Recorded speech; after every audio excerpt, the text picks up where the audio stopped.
First of all, my first question is, who bribed Hunter Biden to be here today? That's my first question.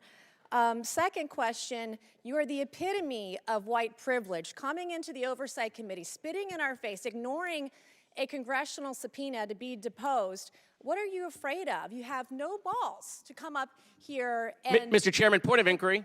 Mr. Chairman, If the ladies recognize. if the gentlelady wants to hear from Hunter Biden, we can hear from him right now, Mr. Chairman. Let's take a vote and hear from Hunter Biden. What are you afraid of? Hold on. Order. Are women allowed to speak in here or no? Are women allowed to speak in here or no? Could you keep it? The room erupted. Democrats lost their cool, and instead of defending the Constitution, they defended Hunter Biden like he's some wounded saint. I just watched one of the most chaotic committee showdowns in Congress this year, and what you're about to see tells you everything about where the priorities are in Washington right now.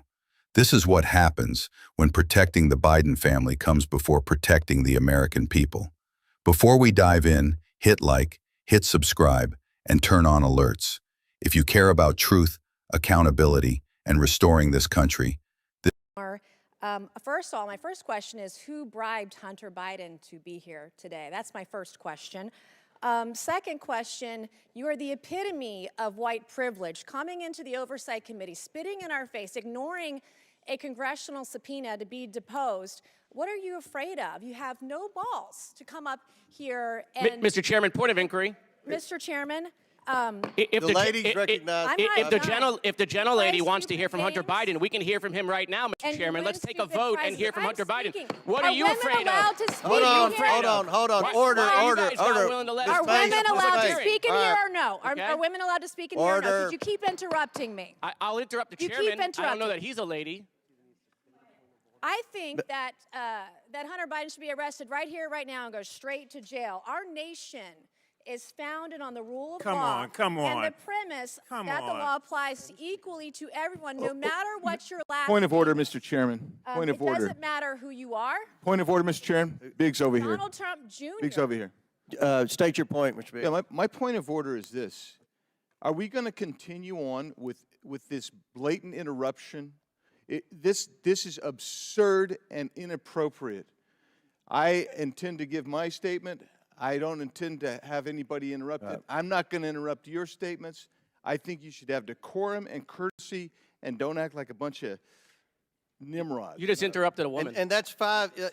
I got permission. Can we agree? Everyone has Mr. 5 Chairman, minutes. Can we agree? Point of order again. The assertion that I interrupted was absolutely false. That's typical of the gentleman who spoke it.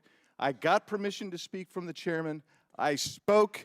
I was interrupted yet again by the gentleman who doesn't choose to go through the chair and follow proper order. I encourage us, I think if we're going to have any respect at all, we need to have proper decorum. Well said. Okay, all right. So we love the Constitution today, and we also want to talk about foreign money coming in. Have y'all seen the report that was just produced where this chairman decided that he was going to block this committee from receiving additional information about y'all's guy, Trump, and all the money that he took? From what we did receive, we know that Trump got almost $6 million that we can account for, and we know that there's more there.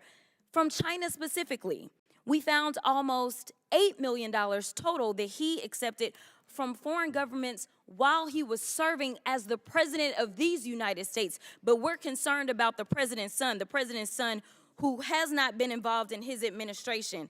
I just want to run it back, though, to the very beginning, because this is something that I just can't get over. I can't get over the gentle lady from South Carolina talking about white privilege.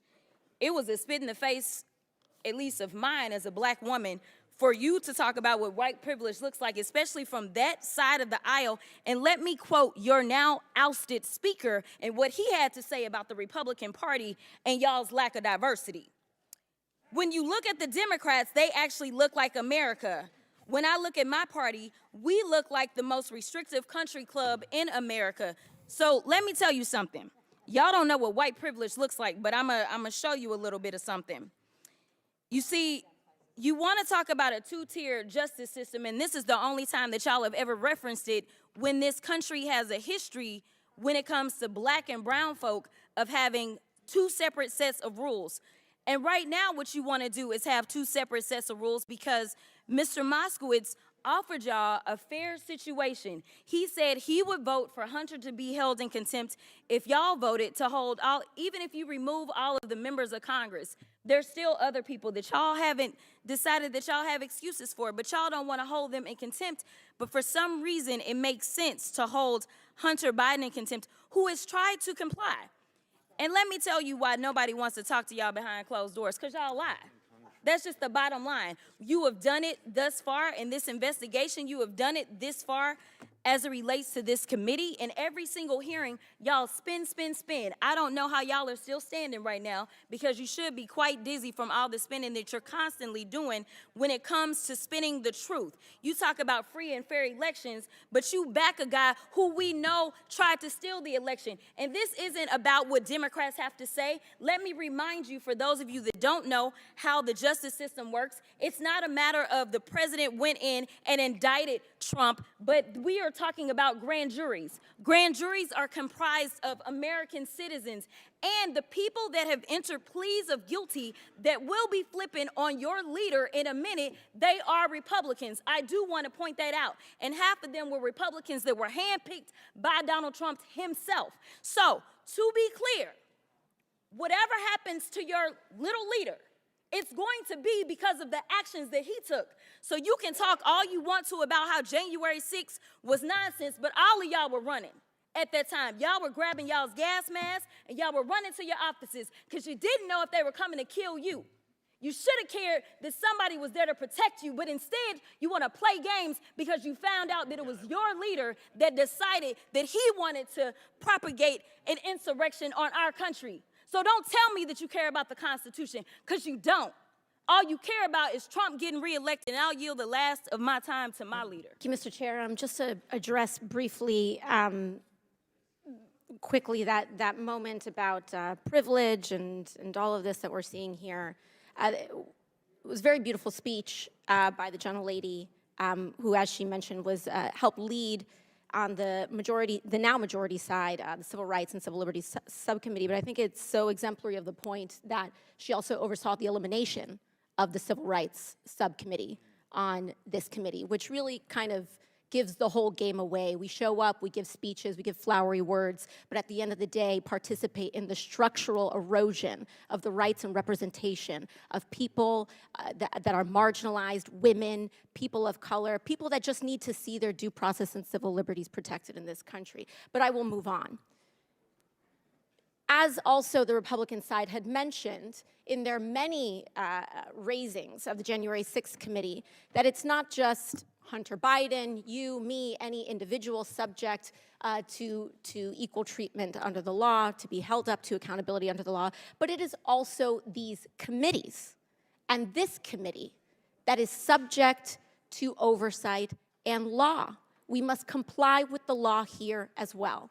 Now, I may be one of the very few people that actually believes in Congress, in this country, but I do, and many of us do here. And we have an obligation to engage in good faith participation to execute and comply with the subpoena. The chairman said in front of the country several times to Hunter Biden, you can show up here in front of the world, in front of the public. Hunter Biden took him up on that offer. He said, I will show up in public. I will show up in public. He showed up here today. He showed up here in the past. And Mr. Chairman, I know you do your best with what you've got, but you've got members here that have submitted falsified evidence to the record. You have members here that have submitted and mischaracterized closed-door hearings, and people want to say back and forth at the end of the day. It doesn't matter what party it's happened from. You've got members who've engaged in revenge porn in this committee. So it is understandable why Hunter Biden would want to testify in front of the public for the American people to be able to witness that testimony for themselves. You've got members who've defied subpoenas. You've got members who we are 1 year into the term asking what the rules are at the beginning of the committee. The book was given to us on day one. And so what we should do is allow the man to testify. I believe in the power of the Oversight Committee. Frankly, I believe in it regardless of whether Republicans or Democrats have the chair, because I believe that this committee should have the power of oversight, and we cannot do that on a partisan basis. And so for that, I implore this committee to allow Hunter Biden to testify publicly.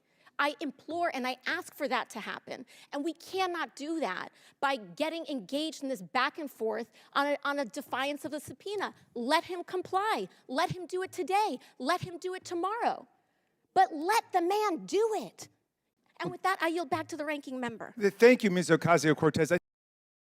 This channel is your home. Let's break it down. The moment Hunter Biden walks into Congress, Democrats go into full meltdown mode.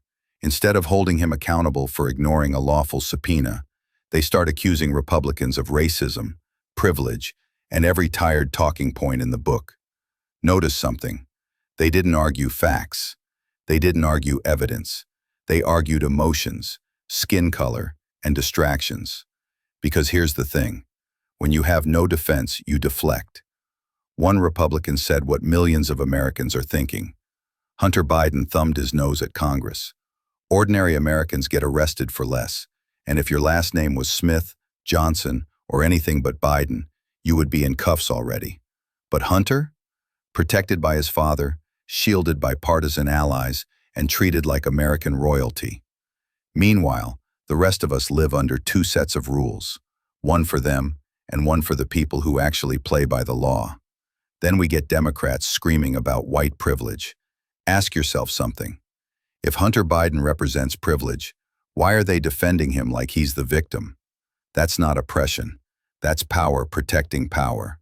And let's not ignore the biggest joke of the day. They tried to flip the script and claim Trump took foreign money, while ignoring the documented millions flowing into Biden family businesses from China, Ukraine, and who knows where else.